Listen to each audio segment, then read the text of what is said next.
నమస్తే అండి. ఎలా ఉన్నారు అందరూ? బాగున్నారా? నేనైతే బాగున్నానండి. ఈ శ్రావణ మాసంలో చేసుకునే అతి తేలికైన అద్భుతమైన ఒక పరిహారాన్ని చెప్పబోతున్నాను.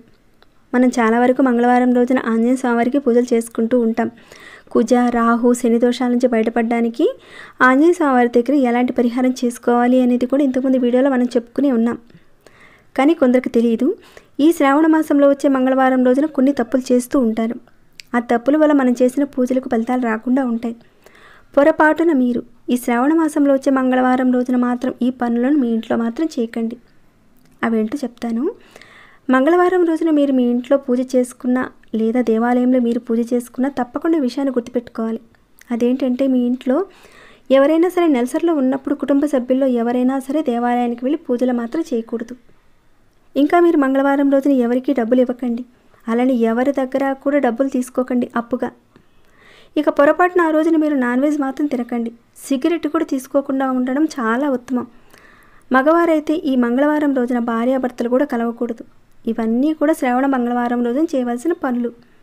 మీరు ఏదైనా శ్రావణ మంగళవారం రోజున ఆంజనేయ స్వామివారికి పూజ చేస్తున్నప్పుడు పరిహారాలు చేసేటప్పుడు ఈ నియమాలైతే పాటించాలి. ఆంజనేయ స్వామివారి దగ్గర చేసుకునే పరిహారాల గురించి కూడా నేను చాలా చెప్పాను. ఒక్కసారి మీరు ఛానల్లోకి వెళ్ళి చూడండి. ఇంకా చాలా విషయాలు ఉన్నాయి చెప్పవలసినవి. స్కిప్ చేయకుండా చూస్తూ ఉండండి. ఇక లైక్ చేయని వారు ఎవరైనా ఉంటే లైక్ ఇవ్వండి. సబ్స్క్రైబ్ కాని వారు ఉంటే సబ్స్క్రైబ్ చేసుకుని డైలీ మీకు నోటిఫికేషన్ వచ్చేలా ఆల్ అనే ఆప్షన్ని తప్పకుండా పెట్టుకోండి. ఇక మిగతా విషయాలు తెలుసుకుందాము. మీరు పర్టికులర్గా ఒక కార్యం మీద మీరు పూజ చేస్తున్నప్పుడు రెడ్ కలర్లో ఉన్న బట్టలు వేసుకోవడానికి చూడండి. పొరపాటును కూడా మీరు ఆ రోజున నల్లటి బట్టలు మాత్రం వేసుకోకండి. అలానే మీరు మంగళవారం రోజున ఆంజనేయ స్వామివారికి గుడికి వెళుతూ ఉంటారు కదండి. అప్పుడు మీరు ఎర్రటి బట్టలు కట్టుకుని వెళ్ళండి. మాకు రెడ్ కలర్ బట్టలు లేవండి అంటే కనీసం చున్నీ అయినా సరే వేసుకోవడానికి చూడండి. లేదంటే కర్చీప్ అయినా సరే మీ జేబులో పెట్టుకోండి, ఆ కలర్ కర్చీప్ని. ఇక శ్రావణ మాసం మంగళవారం రోజున స్త్రీలు తలస్నానం చేయకూడదండి.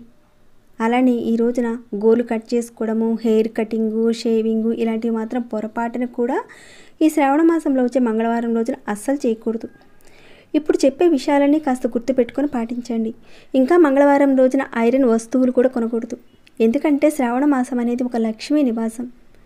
ఈ శ్రావణ మాసంలో వచ్చే మంగళవారం రోజున మనం ఆంజనేయ స్వామివారిని ఆరాధిస్తూ ఉంటాం కాబట్టి ఈ నియమాలను మనం పాటించినట్లయితే ఖచ్చితంగా మన కోరికలు తీరుతాయి. కొందరు ప్రతి నెలలో వచ్చే మంగళవారం రోజున చాలా నియమంగా చేస్తూ ఉంటారు. ఇలాంటివన్నీ కనీసం ఈ శ్రావణ మాసంలో వచ్చే మంగళవారం రోజున ఈ విధంగా పాటించండి, మన కోరికలు నెరవేరుతాయి. కొందరు ప్రతి నెలలో వచ్చే మంగళవారం రోజున చాలా నియమంగా చేస్తూ ఉంటారు. ఇలాంటివన్నీ కూడా కనీసం శ్రావణ మాసంలో వచ్చే మంగళవారం రోజున ఈ విధంగా పాటించండి, చాలా మంచి జరుగుతుంది. ఇదండి ఈ వీడియో. మీకు ఎలా అనిపించింది అనేది కింద కామెంట్ రూపంలో తెలియచేయండి. ఇంకా ఏమైనా డౌట్స్ ఉంటే అడగండి, రిప్లై ఇస్తాను. లైక్ చేయకుండా ఉన్నారా? ఒక లైక్ ఇవ్వండి. సబ్స్క్రైబ్ కాని వారు సబ్స్క్రైబ్ చేసుకొని డైలీ వాచ్ చేస్తూ ఉండండి. మరొక భక్తి వీడియోలో మళ్ళీ మిమ్మల్ని కలుసుకుంటాను. ధన్యవాదములు.